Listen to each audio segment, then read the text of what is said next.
Ever felt that the world of STEM was too serious or uncool? Well, get ready to have your perception shattered. This is BlerdOut, and I'm your host, Terrence Southern. We are embarking on a journey into the dynamic realm of innovation through the eyes of today's coolest blurs. But before we dive into the episode, I got to show off my blurred off kicks.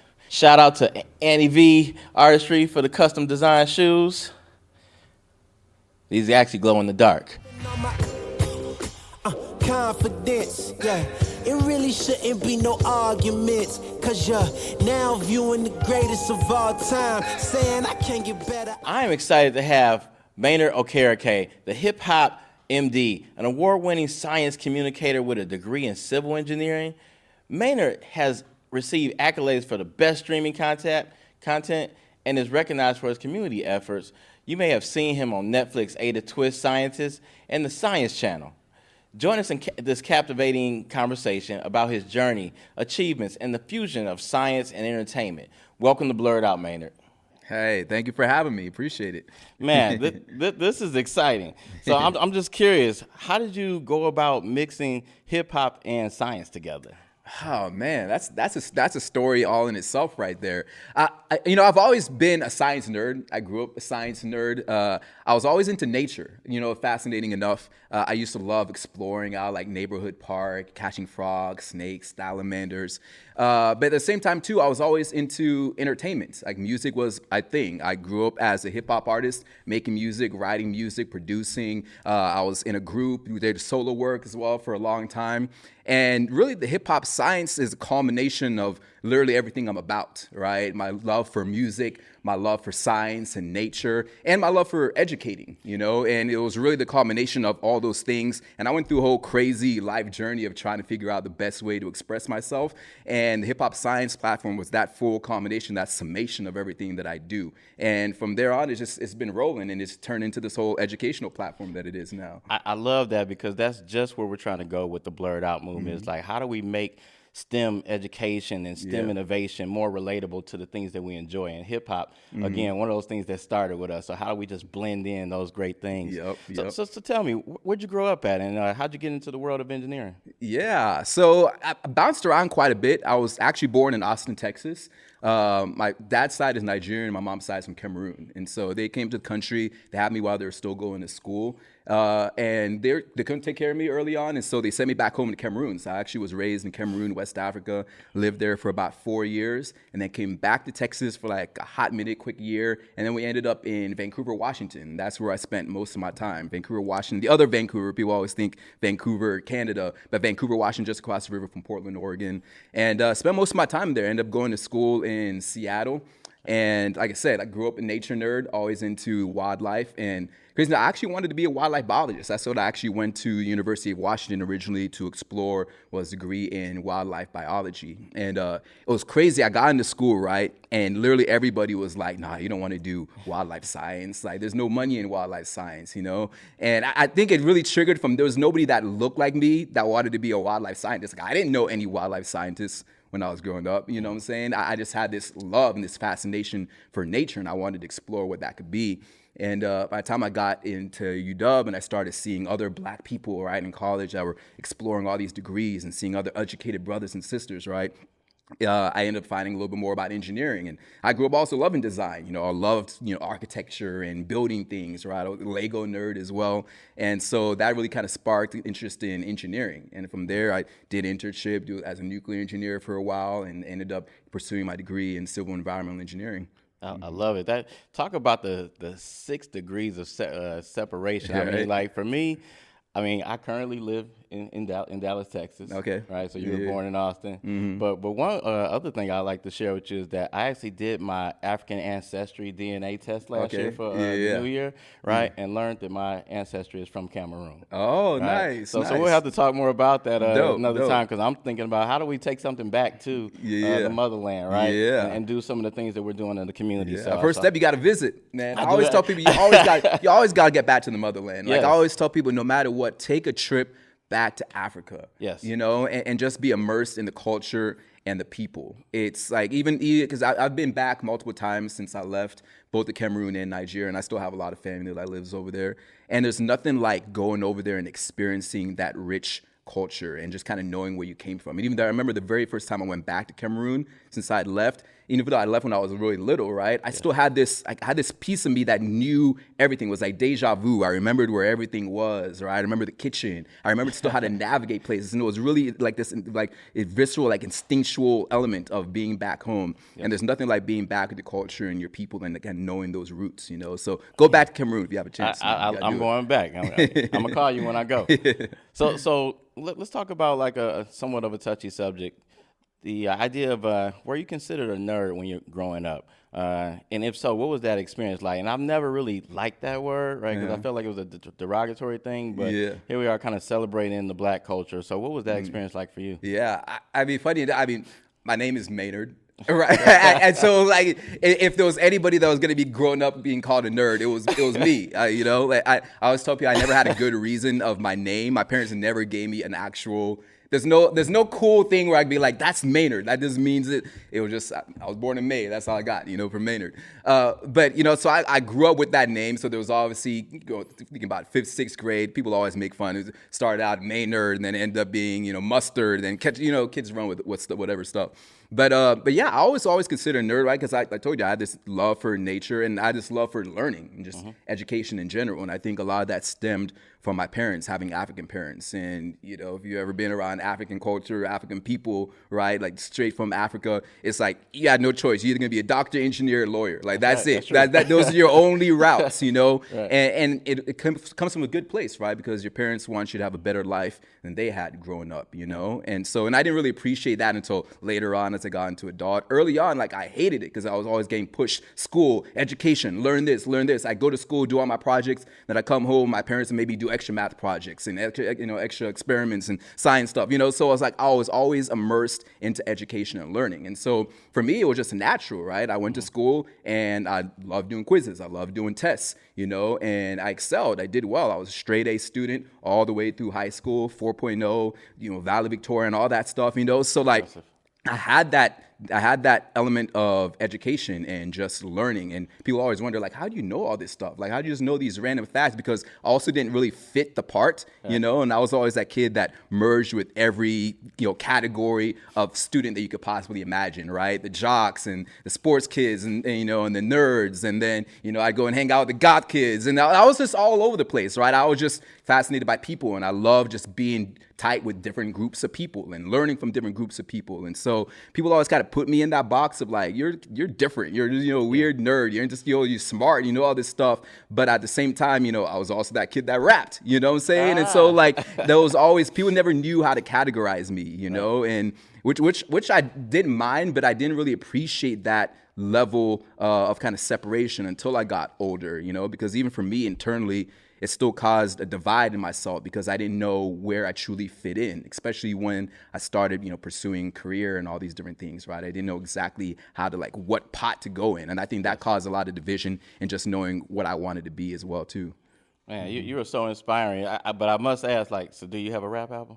I do. I do. I put out multiple different projects, mixtape projects, all that full spectrum. I was in the group originally called Altered States of Consciousness, ASC, with my boy Joe and Nassan. And we started that group back in like literally elementary school, you know, like we literally tried. I remember we tried it out. Funny, it's Black History Month. So we tried out for this like talent competition at our school at the time.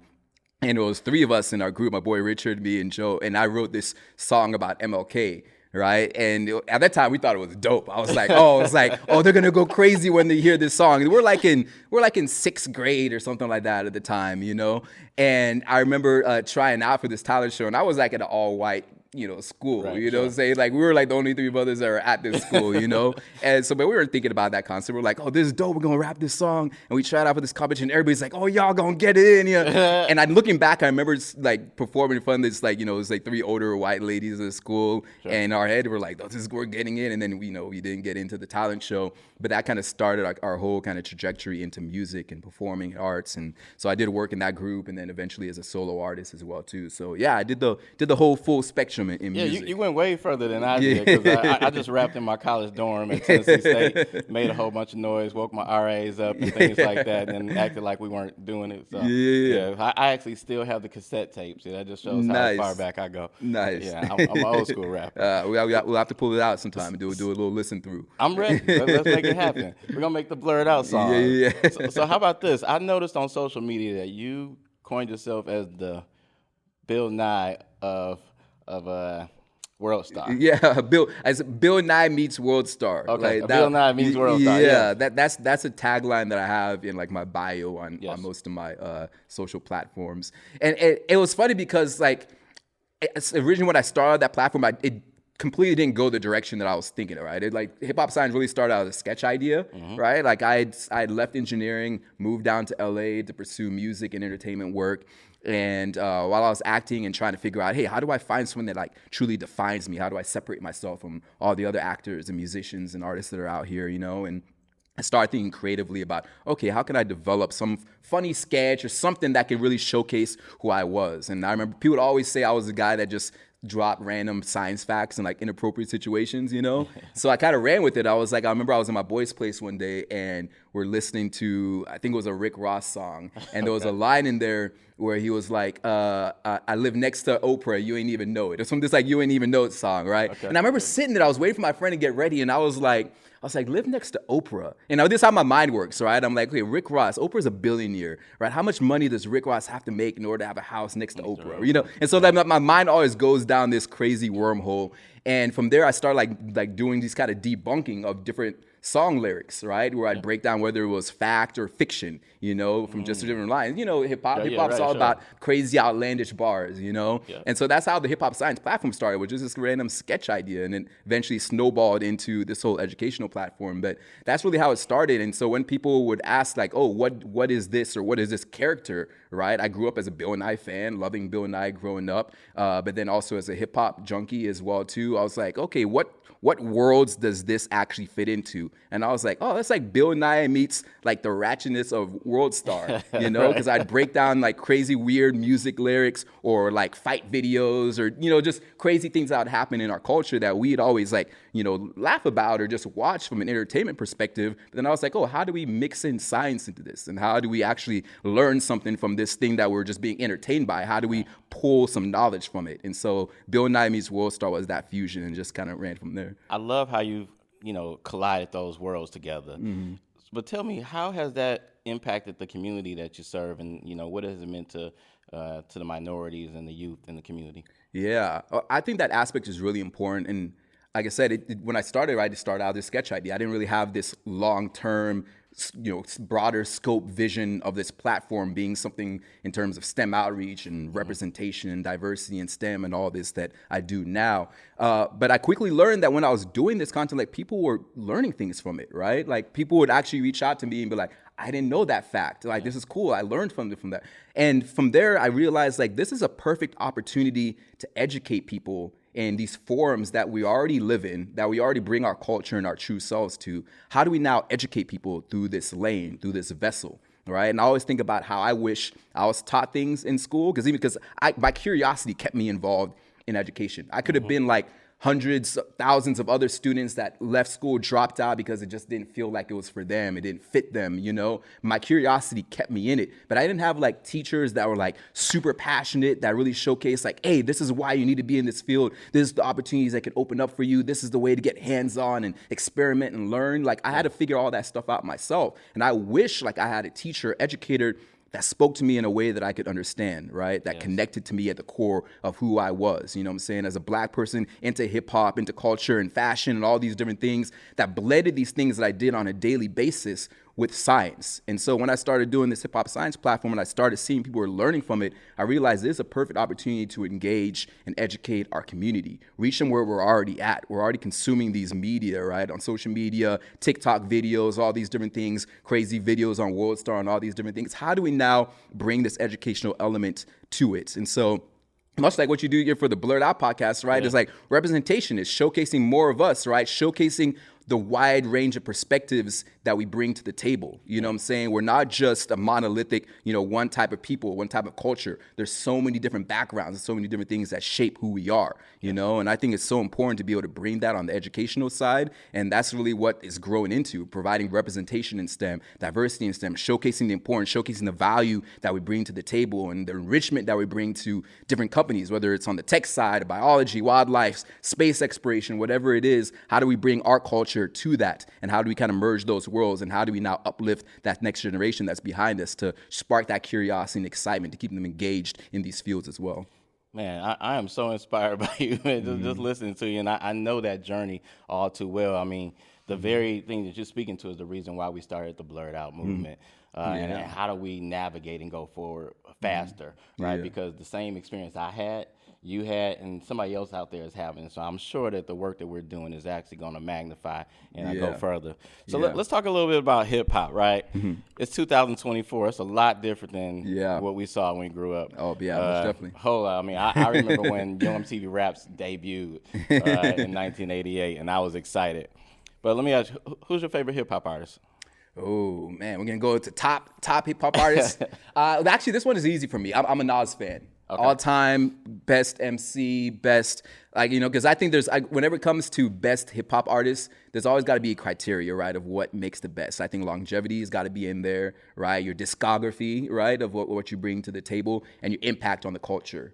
And Nas checks all those boxes on everything. And I've been a big fan since the beginning, and to this day, he's still putting out dope projects. You know what I'm saying? And the combination of lyricism, the combination of production, everything that he brings to the table, the aura, what he's meant for the culture, it's hands down for me. It's got to be Nas. Yeah, my favorite artist is Fonte from Little Brother. Oh, okay, so I'm a Fonte okay. fan. Yeah. I can tell that a lot of new artists steal his style, right? They borrow his style. I've heard so many different artists kind of like, it sounds a little like Fonte. Yeah. They don't have his, his language, but, they're definitely one of my favorite artists. Nice. So which artist would you consider more like yourself as a Blur? Like, would that be Nas as well, or somebody else who kind of speaks to the knowledge base that you're carrying out to the community? Yeah, that's interesting.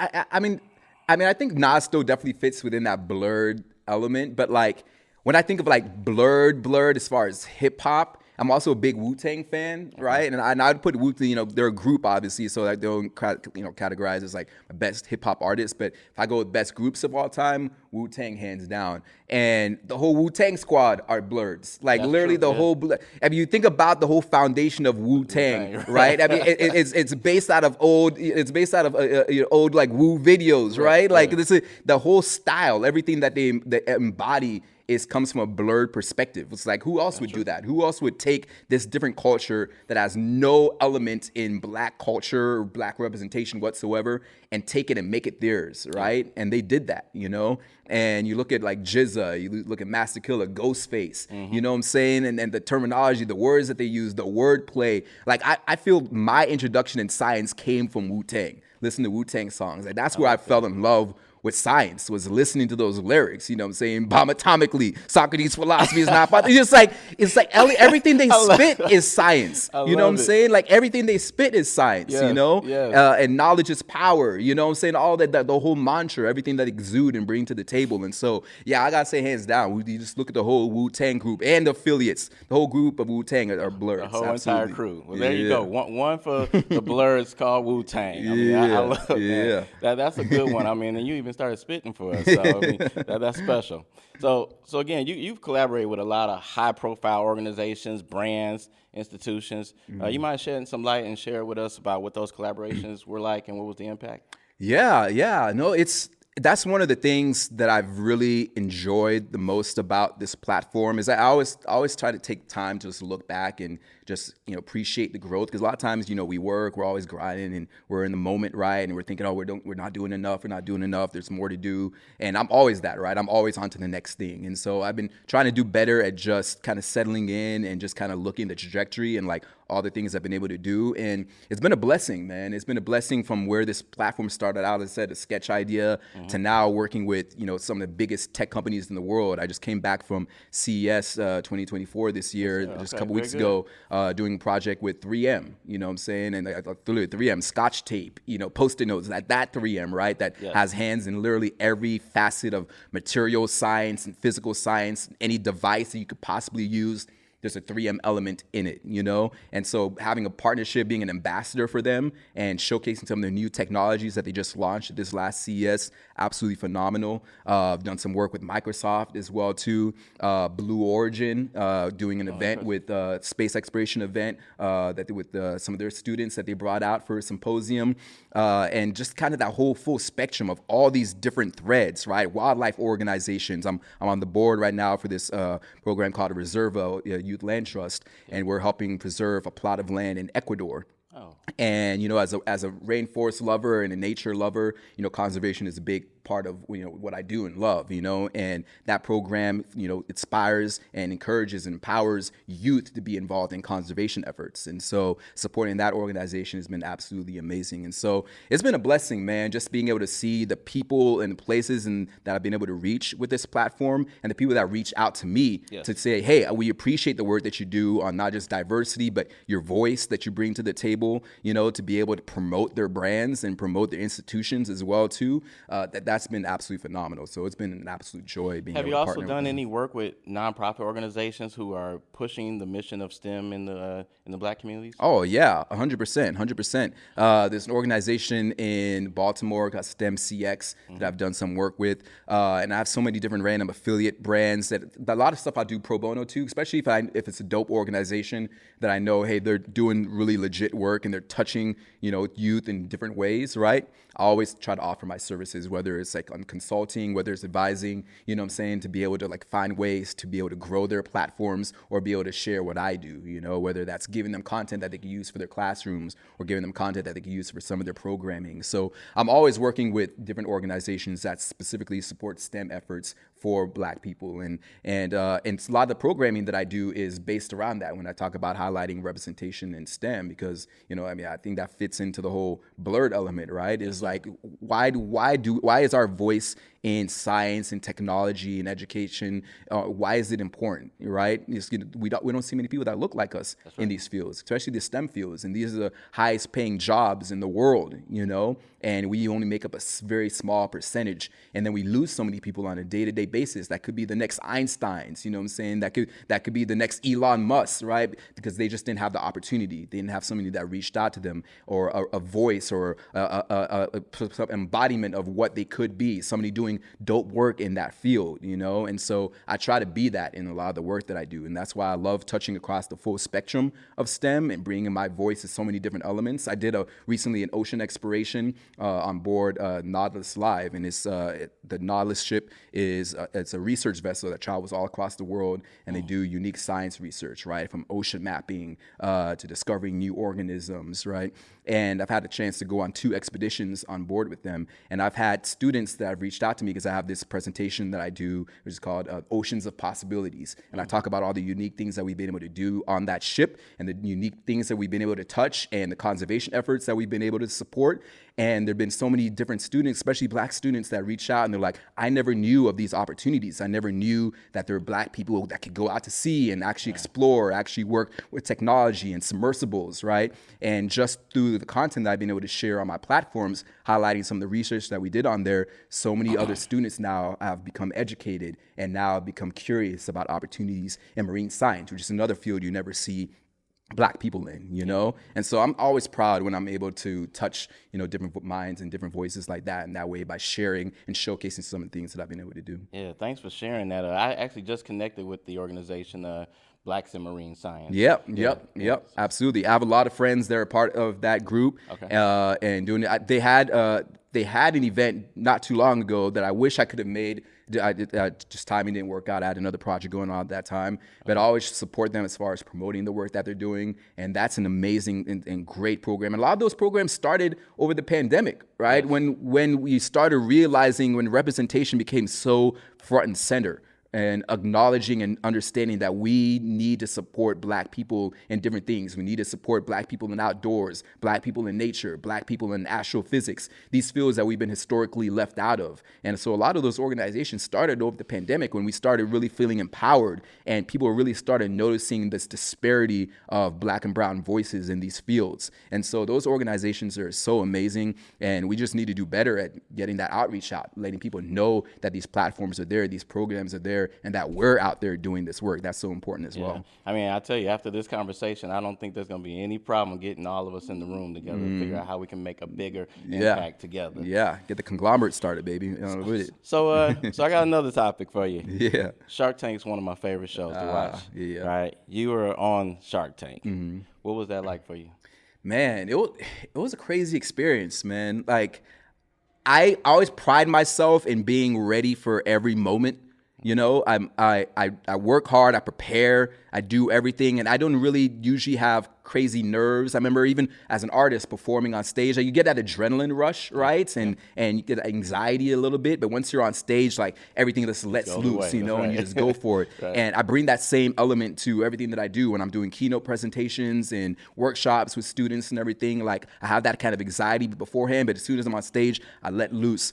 Shark Tank was the very first time I got on that stage and I was like, oh crap, like, this is what is going on? This is so intense because there's a lot of stuff behind the scenes that they don't show you on the show that happens that people don't realize. You see like a 8-minute segment for a show, you know what I'm saying? They'll probably have like 4 different businesses on one episode or whatever, and it's like quick little 8 minutes of back and forth, whatever, and then you make the deal. When you're filming it, you're literally live in front of the sharks for over an hour.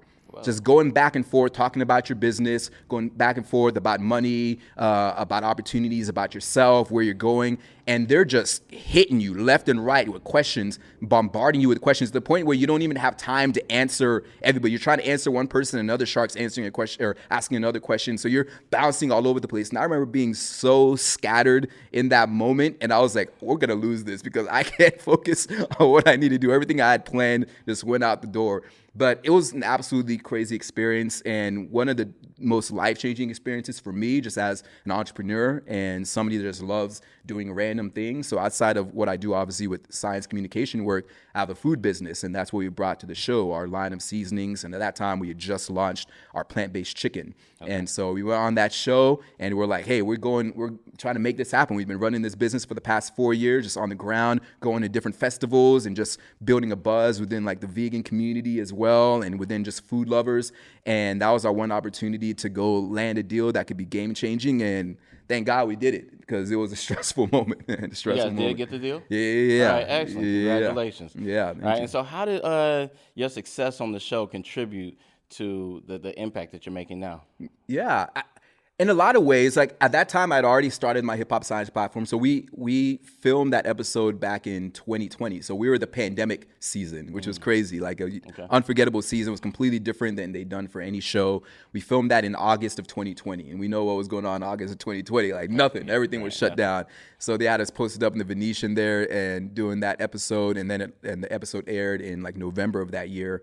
But doing that show aided literally in everything that I do now with my platform, right? Because, entrepreneurialism, I think, is also key when we talk about STEM education, right? How do we advocate for ourselves? And so having that business side, I'm also able to bring that to the table, because so many people doing work in STEM start their own businesses and go in so many different trajectories. And so being able to bring that element, I think, is key. And having that foundational element is also key. But just the versatility of being able to showcase to people the wide range of things that we can do and not limit ourselves, right. I think so many of us grow up with this mindset that there's a glass ceiling and that we can only go so far, right? You think about the rich billionaires and you're like, I can never be that. Or you think about other successful entrepreneurs and you're like, oh, I'm only going to make it such far, And I think kind of blowing that out the door and showcasing that we can do whatever we want.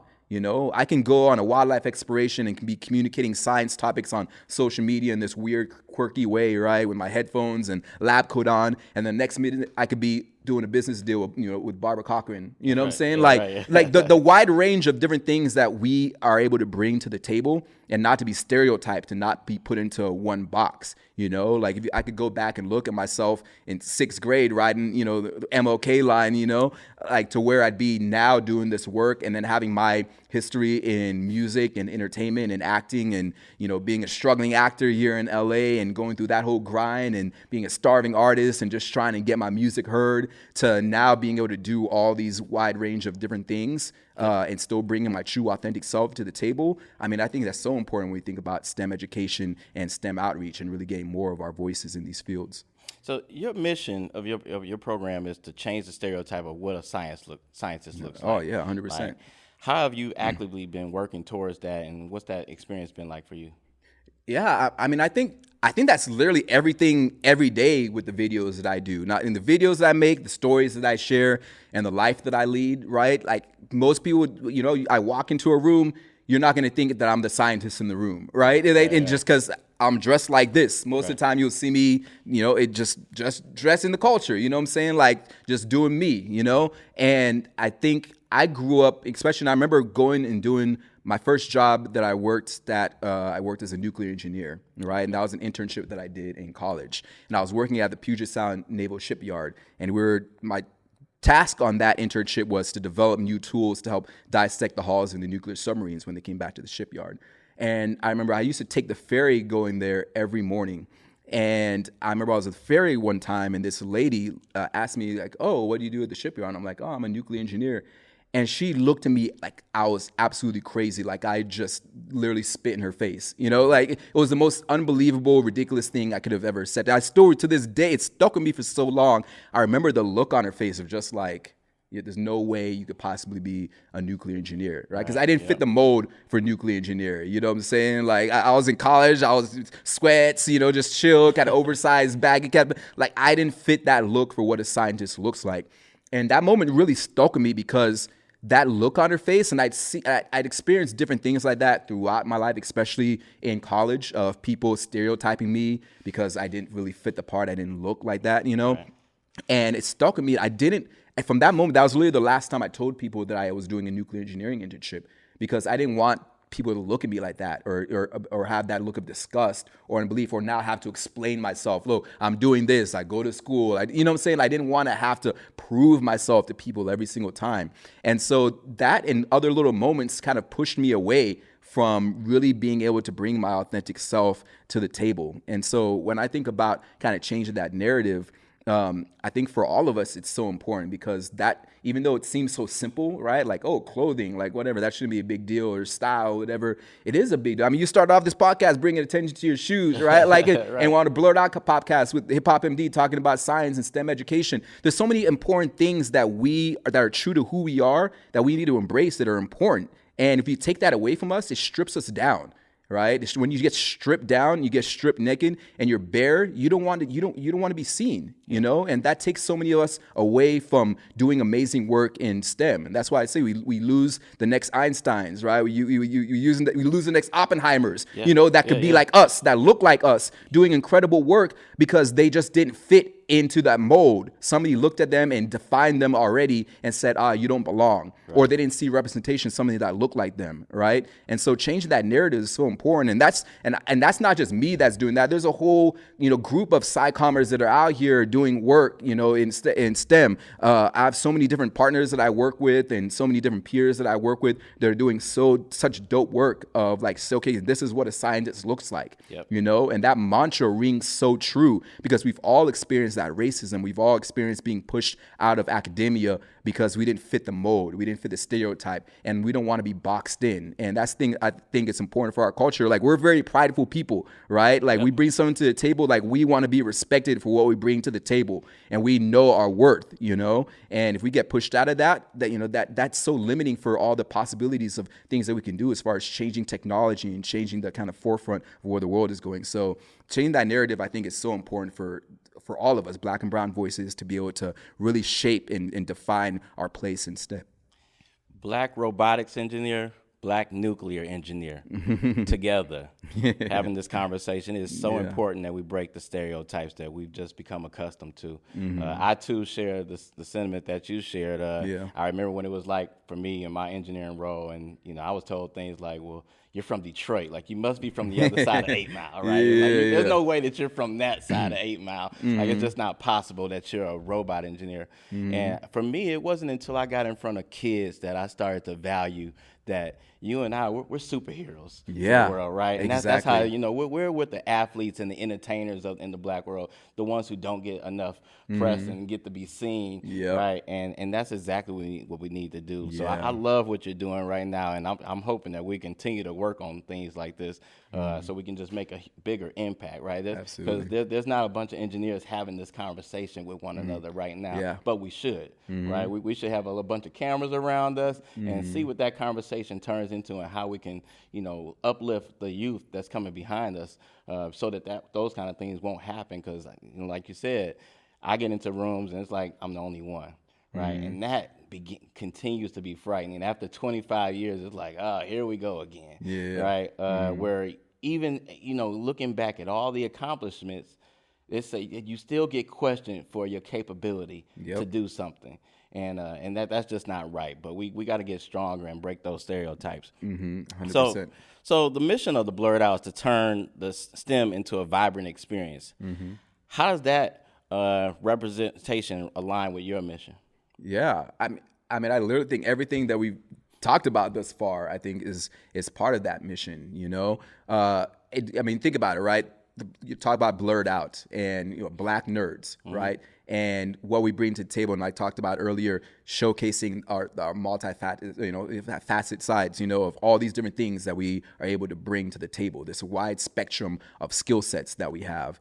And when we talk about representation in STEM, that's literally it. It's like, how do we showcase our voices? How do we showcase who we are and highlight that in a new and authentic way? And when we think about science and we think about technology, I could tell when you talk about I'm a robotics engineer, how proud you are of that. Absolutely. You know what I'm saying? Because it's a passion of yours. You love doing it. Whether you're getting paid for it or not, like you'd probably be doing something in robotics engineer, designing something. And you talked about working with kids and uplifting that next generation. It's like that passion of being so entranced into what it is that you do and loving it, right? That is itself is blerdism, right? That's what we're about, is being so involved and so passionate about this field, this area of study, this research or whatever, where you don't typically see people that look like us.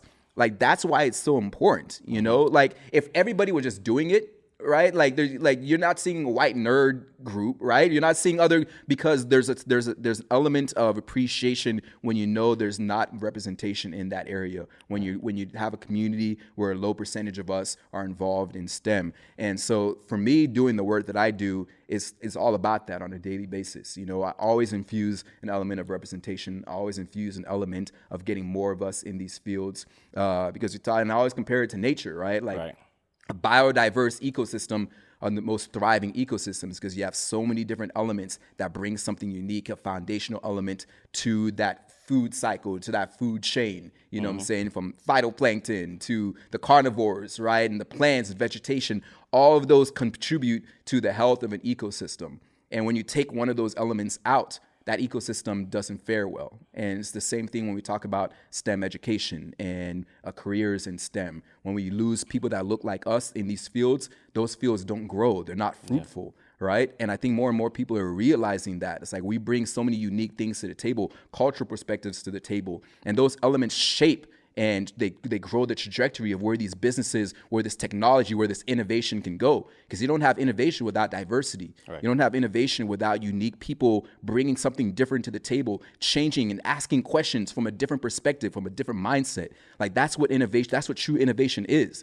And if we don't have us, if we don't have blurs in the mix, if you don't have people that are passionate of showcasing what they love and bringing joy and authenticism to the table, right? Those fields don't grow. They don't attribute to anything that's bountiful. And so everything that I do, my platform, I think that's why I was like, hey, when you guys invited me to be a part of this, I was like, this is so fitting because I'm a blurred in every and true sense. I mean, I got a NASA shirt and a Park Hill hat. You know what I'm saying? Like, there's nothing more blurred than that. You know, talk about the mix of science and entertainment and hip hop, right? It's like that's it. You know what I'm saying? And like I try to bring my true self to the table in everything that I do, and I try to inspire others to do that as well. And so I'm absolutely happy and honored to be a part of this and being able to hopefully continue to bring that narrative as well too with what you guys are doing on my platform and getting blurs to unite. Yes, you know sir. Yes, sir. Yeah, let's do that. I mean, you are every bit of what this mission and movement was meant to be. So I'm really excited about the conversation we had. I will tell you, initially, you know, I was at the premise of, okay, well, black nerd. I said, you know, it's a little bit bigger than that, right? You know, how about we blur out the stigma that it's not cool to be smart? Like, is it cool to be dumb now? Like, what are we trying to say when we're like, all right, well, you're a nerd or you're a blurred, right? So our goal was to how do we make cool and intelligence align with one another, exactly the very things that you're doing. So how do you see the BlerdOut movement contributing and transforming stereotypes to make STEM more appealing to our very people, like you were speaking to? You know, the marketing and the products don't move without our involvement. But we haven't monetized those opportunities either, right? We've invented a lot of things, and we don't own any of those inventions. So can you speak to that? Like, how do we transform that and make a mark going forward? Yeah. Well, I think you hit on something key, right? Because it's like, oh, we're showcasing blurs, right? And it's cool to be smart. It's cool to be educated. Which doesn't mean vice versa that, we got to transform, like it being dumb is like people always think of us as dumb. And that's not really, when you talk about blurs, that's really not the foundation, right? We didn't say, being smart is cool because people just thought that we were stupid necessarily, right? But it's an element of belonging. It's an element of feeling like you're a part of the future, you know? And I think that's the key that we need to really hone in on is like, okay, we're smart, we're educated, and we're showcasing how dope this is because we want more of us to continue to do it. We don't want people being left out or people feeling like they can't be included in these groups or in these discussions with entrepreneurs, with other scientists, with PhDs. You know, like we want our culture to fit into these fields, you know? And so when we think about kind of shaping the future and changing the future and bringing us more of us in, like this is how we do it, by bringing this to the table, right? In all these different forms and all these different platforms, uniting our voices to be able to showcase what we can do, the abilities that we have. Yes. And so that's why we always talk about representation is key and knowledge is power, right? And having having people that look like us doing this work, because that's how we uplift our communities, you know? And so that's literally the trajectory of everything that I want to do with the platform. Like I always told people when I started the Hip Hop Science, my goal is to bring this to a national audience. I wanted a TV show, right? Like I said, I grew up watching Bill Nye. And what did Bill Nye have? Bill Nye had a TV show to the masses that to this day, kids still know of Bill Nye, you know, because of their parents or old video, whatever. It's like culturally, it's still relevant because for the longest time, that was really the only example of a scientist on TV making science cool that we ever saw. You know, and if you think about it realistically, we haven't really had any voices since then between Bill Nye and Neil deGrasse Tyson, right? Two of the most famous science communicators our world has ever seen, right? Outside of that, who can we really say has brought science to the masses, to the forefront in a unique way, you know? And obviously now we have people that do amazing work on YouTube. Veritasium, a good friend of mine, does amazing work on YouTube. You see Mark Rober, all these people, right? But these are white individuals, right? Yes. These aren't people that look like me and you know? And so my focus has always been, how do we take that mantra of like, science is cool, science is dope, and showcase that to our community? How do we not bridge that gap between music, entertainment, and science? And that's really everything that hip hop science embodies, is being able to bridge that gap, being able to showcase that these fields aren't mutually exclusive, that all these pertain to each other. They have elements to each other. There's scientific elements to everything that you do, from the moment you wake up to the moment you go to sleep, you know, making decisions, from the foods you eat. You're actually actively participating in scientific demonstrations and engagements in every single thing that you do. Right. And when we bring that to the table and we kind of hit that mindset into students, and we kind of engrave that into students, that's so transformative and opens the doors for the possibilities of things that it can do, you know? And so I think that's so important for that movement, is how do we now bring this to the masses? How do we now build the momentum to where we can get more of us into these fields and highlight that representation? And so that the next generation coming up is like, oh yeah, this science is cool, not because like, oh, it's, you know, we already know science is cool. Intrinsically, we all know science is cool, but we don't know, and not enough of us are invested in it to really be able to realize the opportunities that could actually do for us and the places that could actually take us. And so the more we're able to showcase that, the better. And so that's what I try to do every day right now with this platform. I love it. So I'm of the mindset that community starts at home. Mm-hmm. I noticed that you're a girl dad. Yeah. Yeah. Yeah. I'm a girl dad. Nice. Like, what has it meant for you to be a girl dad, as you know, and what you bring to the community? Yeah, no, it's awesome. It's funny because somebody commented recently on a post that I had with my daughter, and they're like, we need to step away from this mantra of like girl dad or boy mom or whatever. Like, you know, they're trying to go on that whole tape of like, we got to separate ourselves from trying to put these stigmas onto these. But I think that thing showcasing that is so important, especially like girl dads. I can speak from this point as a girl dad, is that connection, that bond that you have with a child of the opposite sex is really unique, right? And it's foundational. And I think there's an element of race when it comes involved in that with black girl dads, because historically we've always been seen as people that are involved with our kids, right? People that aren't there for our families, you know, and having kids out of wedlock and not taking care of your families and all these different things. There's a stereotype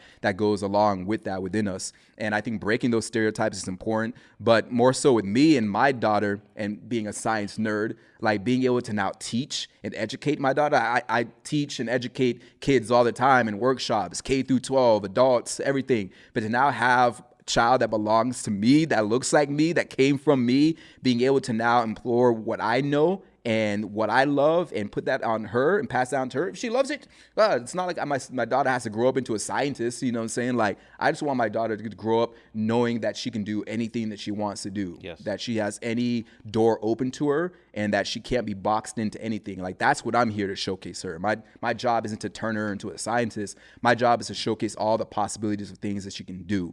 And so for me, that's so transformative now with the knowledge that I have and the different things that I've been able to go through in my career and my trajectory that led me here, to be able to pass that knowledge on to her so that she can build on that. Like that, there's nothing better than leaving that legacy. And so I love it every day, man. It's an absolute joy. I wake up seeing her face, and it puts a smile on my face, you know, and I'm motivated and ready to go throughout the day, you know. Like, it's weird, you know, you never think you could love something that much until you have it, and then you're like, how did I go on without this, you know? And so it's absolutely amazing, and I treasure every moment that I have with her to be able to pass on any bit of knowledge that I have. All right. So, yeah, in closing, thank you so much for coming on to the BlerdOut podcast today. Yeah, I enjoyed this conversation. I hope it continues thereafter. Absolutely. You know, I just want to tell our audience again, thank you, the hip hop scientists, for coming on, and tell our audience how they can find you and how they may be able to follow you. Yeah. You can find me at Hip Hop Science Show on all platforms. My website, hiphopscienceshow.com. Instagram, I'm super active on, so you can find me there at Hip Hop Science Show. TikTok, you can find all my crazy videos that I do on TikTok as well. YouTube, I'm getting back on my YouTube videos this year. Okay. I'm posting shorts and stuff, but I had a good streak going on of really long form science content that I really love and appreciate, and hopefully I'm going to have some time to kind of get back and start building up kind of a new element of that. And look out for a book coming up soon as well too. I'm working on a kid's book that hopefully will be coming out end of the year, and so I'm definitely happy about that, to be able to get more of us involved in STEM and showcasing representation in STEM. Absolutely critical. So I'm gonna be one of the first to buy it. Appreciate it. All right. Thank you so much for watching the show. Confidence, yeah. It really shouldn't be no arguments, 'cause you're now viewing the greatest of all time.